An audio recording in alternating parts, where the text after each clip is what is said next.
మీరు ఏం చెప్పాలనుకుంటారు? ఇప్పుడున్న ముఖ్యమంత్రి ప్రజాపాలన అందిస్తున్నటువంటి ప్రజానాయకుడు రేవంత్ రెడ్డి గారిని కర్కూటకుడని, హిట్లర్ అని చెప్తే మీకు మార్కులు పడతాయి అనుకుంటుర్రా?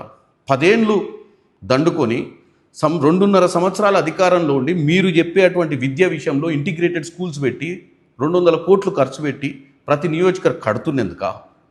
వైద్యం విషయంలో సీఎం రిలీఫ్ ఫండ్లు వీలైనంత మటుకు వారం 10 రోజులలో డెలివరీ చేస్తూ చాలా హాస్పిటల్స్లో ఉచిత వైద్యం అందిస్తున్నందుక, ఇంకా ప్రయత్నం చేస్తున్నందుక?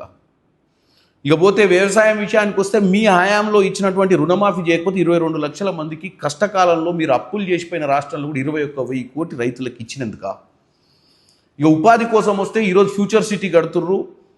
ఈరోజు ప్రతి అంశంలో కూడా ఈ రాష్ట్రంలో యువతకు ఉద్యోగాలు రావాలని గ్రూప్ 1, గ్రూప్ 2, గ్రూప్ 3, గ్రూప్ 4 పరీక్షలు పెట్టి ఎక్కడ పేపర్ లీకులు చేయకుండా మేము 10 సంవత్సరాల అధికారంలో ఉన్నప్పుడు చేసినట్టు కాకుండా ఈరోజు చిత్తశుద్ధితో చేసినందుక కర్కోటకుడు, హిట్లర్?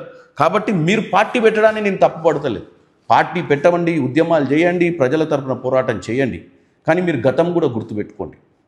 గతంలో మీ తండ్రి గారు కొత్తగా పార్టీ పెట్టినప్పుడు నా కోరిక కేవలం తెలంగాణ కోసమే, నీళ్లు నిధులు నియామకాలే, నా కుటుంబంలో నా కొడుకు కానీ నా బిడ్డ కానీ అమెరికాలో నాకు కానీ ఎవరికి ముఖ్యమంత్రి వద్దు, ఒక దళితుడిని ముఖ్యమంత్రి చేస్తా అని చెప్పొచ్చిండు. కానీ ఈరోజు నేనే ముఖ్యమంత్రి అవుతా అని చెప్పుకొని వస్తారు. ఎలా నమ్ముతారు తెలంగాణ ప్రజలు చెప్పండి?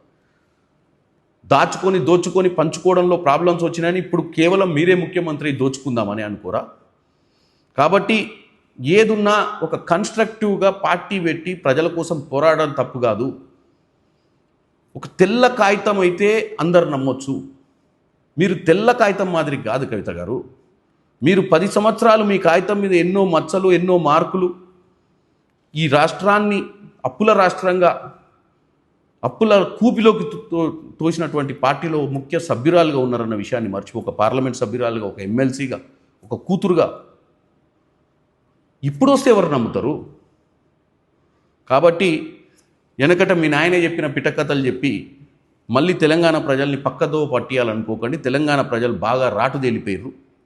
మీరు చేసిన మోసానికి మీరు 10 ఏళ్లలో ఇక్కడ ఉన్నటువంటి తల్లిదండ్రుల గోస, వాళ్ళ పిల్లలకు ఉద్యోగాలు లేకుండా ఈరోజు రాష్ట్రం ఎక్కడో ఉండాల్సిన రాష్ట్రం, మిగులు రాష్ట్రాన్ని ఈరోజు నెలకు వడ్డీలు, జీతాలు కట్టలేని స్థితిలో వదిలిపెట్టిపోయినందుకు మిమ్మల్ని ఎప్పుడు తెలంగాణ సమాజం క్షమించదని చెప్పదలుచుకుంటాను.